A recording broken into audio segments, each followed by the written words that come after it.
Direito Previdenciário, com Paula Assunção. Saímos do direito do consumidor, agora nós vamos ao direito previdenciário, né? Agora quem está conosco é a advogada especialista em INSS, Paula Assunção. Paula, bom dia, tudo bem contigo? Tudo bem, hoje eu falei ali fora que eu estava gravando meus posts para avisar que a gente ia falar de economia hoje, a gente vai falar de guardar dinheiro, que é não pagar imposto de renda e economizar dinheiro. E interessante que vai corroborar com a pauta do PROCON, que interditou 6 instituições financeiras que estavam extrapolando e abusando e fazendo irregularidades com empréstimos consignados. Importante, é um sistema de proteção muito importante e acaba que a pessoa não está no seu juízo perfeito na medida que ela está desesperada por recursos. Está fragilizado, Exatamente. Né? Então ela não tem condições de avaliar corretamente aquele contrato. Exatamente. Mas o que a Paula vai tratar hoje tem a ver, entre aspas, né? Porque também vai tratar do nosso dinheiro. Existem algumas situações previstas em lei que permitem ao cidadão solicitar a isenção do imposto de renda dos seus benefícios. Será que você também tem esse direito? Pois é. Nós vamos saber mais com a Paula. Vamos lá, o que é essa isenção do imposto de renda, primeiro, para quem ainda não entende muito bem sobre isso, Paula? Muito se fala, né, sobre o calendário do imposto de renda, né, março vem chegando e vai já o pessoal começando a organizar a documentação para fazer a declaração do imposto de renda. Quem é beneficiário do sistema previdenciário já tem o desconto em folha de uma parcelinha lá do imposto de renda. Parcelinha é bondade sua, uma vai parcelona.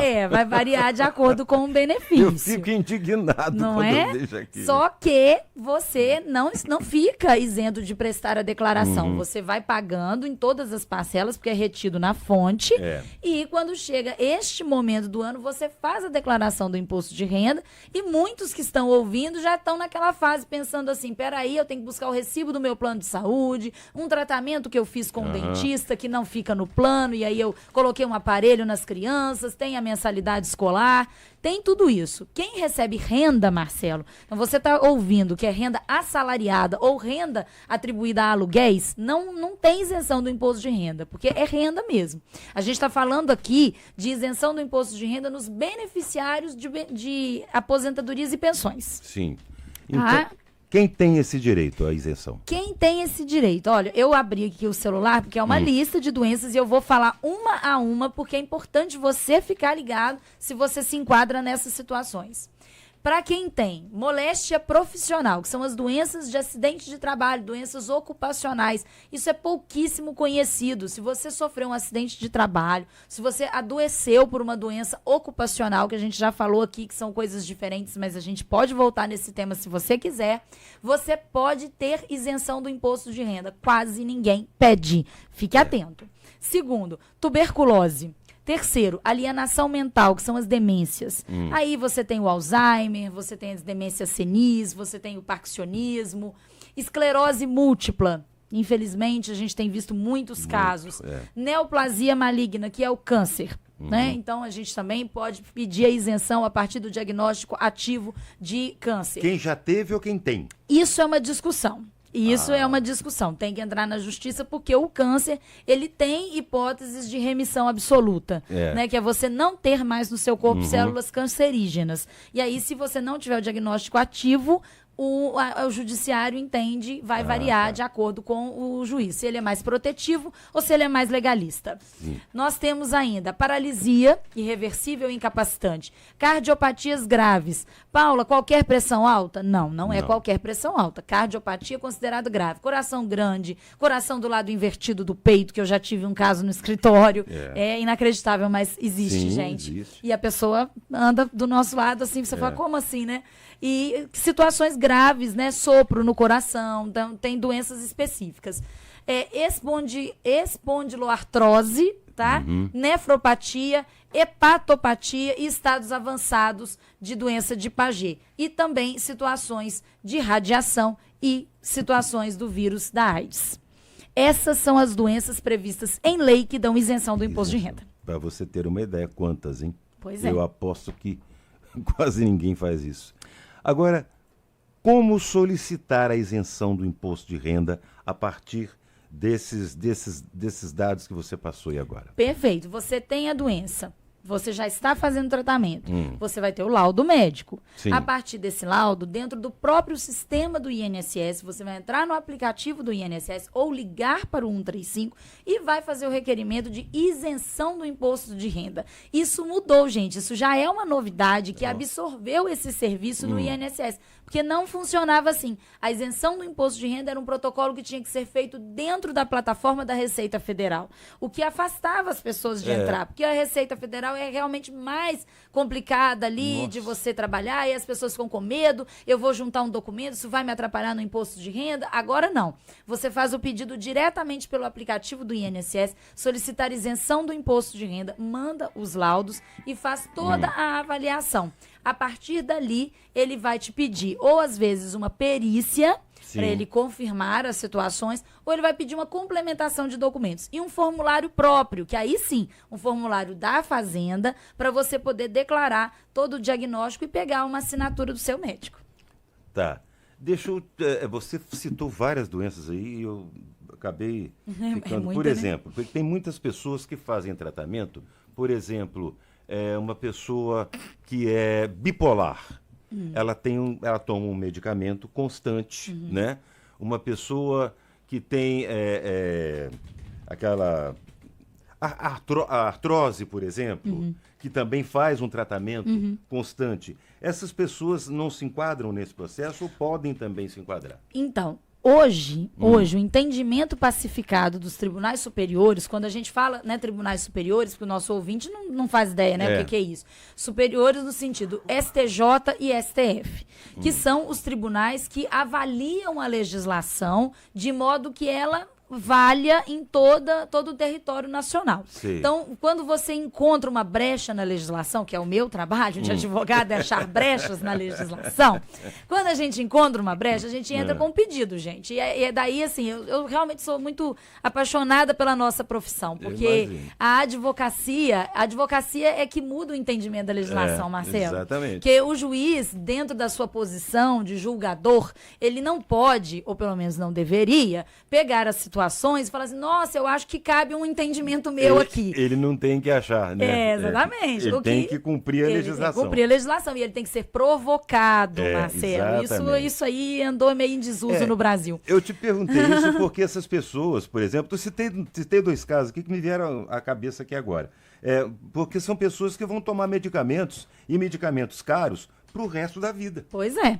Eu vou chegar aí. Então, o que acontece? O advogado, ele encontra uma brecha, que são essas situações que você falou, e ele entra com um processo, e aí ele vai começando a mudar o entendimento. Porque aí o juiz aqui, de Juiz de Fora, vira e fala, nossa, tese boa essa da doutora. Vou dar procedente ao pedido. Aí a Receita Federal, no caso, né, a União, ela vai pegar e vai recorrer, que ela vai falar, não, mas não é isso que está na lei.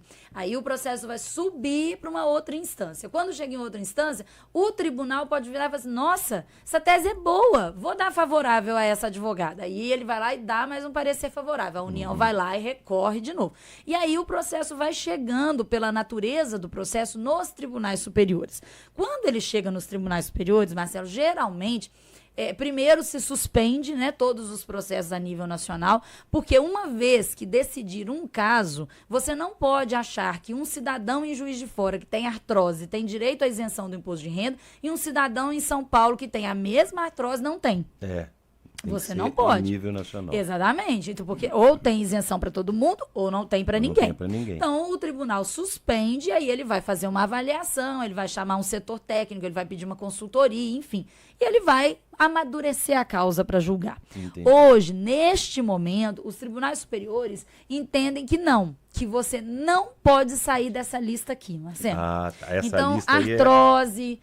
Síndrome do pânico, TDAH, por exemplo, autismo. Pois é, não estão nesta lista aqui, de maneira imediata, não estão. Agora, a partir do trabalho de você juntar a documentação e demonstrar que aquela doença, ela se encaixaria em uma dessas aqui, só que às vezes não com a mesma nomenclatura, mas ela se encaixa dentro do espectro de cada doença, aí sim, você vai pedindo a equiparação, a isenção do imposto de renda. Entendi. É possível? É possível. Dá trabalho? Dá trabalho. Mas aí nós vamos ter que verificar de acordo com cada caso, o que a pessoa tem de comprovação e, logicamente, contar aí com a colaboração dos profissionais da medicina que abastecem os advogados de informações médicas para que essa tese fique bem fundamentada. E quanto tempo dura essa isenção do imposto de renda? É definitiva ou ela acessa em algum momento? Não, em tese ela é definitiva, porque nós estamos falando aqui de uma lista de doenças que não tem prognóstico de melhora. Exatamente, são incuráveis. Né? Vamos dizer, exatamente. A não ser, como eu citei para você, a questão do câncer é muito específico, porque o câncer é uma proliferação de células de maneira demasiada e que uma vez, né, mesmo que você tenha tido, né, você vai fazer o exame e vai aparecer lá negativo. Então, a brecha que a legislação fala no caso da neoplasia, no sentido de que você não tem células cancerígenas né, ativas. Então, não seria o caso de te dar aquela isenção. Diferente de uma pessoa que está em tratamento, está fazendo radioterapia, está fazendo quimioterapia. Então, não, essa pessoa pode solicitar a isenção do imposto de renda de maneira automática no sistema, mandar a documentação e ela vai ter êxito nisso. E se ela não tiver, cabe recurso. Sem dúvida. E provar, a prova é o laudo médico. Exatamente, né? Aí lá no aplicativo do INSS você vai fazer isso tudo. Sim. É isso? Algo mais para acrescentar? Não, eu acho que é uma dica muito boa. Sem o pessoal dúvida. Né, vai ouvir falar Sem de dúvida. imposto de renda agora nas próximas semanas de maneira muito maçante. Então é bom também que ele ouça sobre como declarar-se isento do imposto de renda. Mas isso não significa não declarar o imposto de renda, viu, gente? São obrigações diferentes. Exatamente. E você não pode virar e falar assim, nossa, eu escutei lá na rádio, eu tenho essa doença aqui, então não vou declarar imposto de renda. Não é isso, não. Aí a gente vai fazendo aí o passo a passo. Faça como eu faço. Eu faço a declaração, eu tenho que fazer, evidentemente, né? Mas eu faço, e quando eu ainda faço uma declaração verbal. Eu odeio você imposto de renda, entendeu? Porque o que eu ganho não é renda.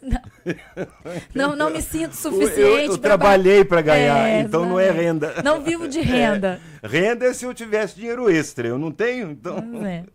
Valeu, Paula. Obrigado, viu, mais uma vez pela participação. Na próxima semana, talvez, a gente já vai ter novidades aí na revisão da vida toda, hein? Aguardem. Eu sei que o julgamento começa hoje, meio-dia. Se eles cumprirem, né? Ô, Paula, traga boas notícias pra gente. Tá bom. Se depender de mim, só vai boas lá. notícias.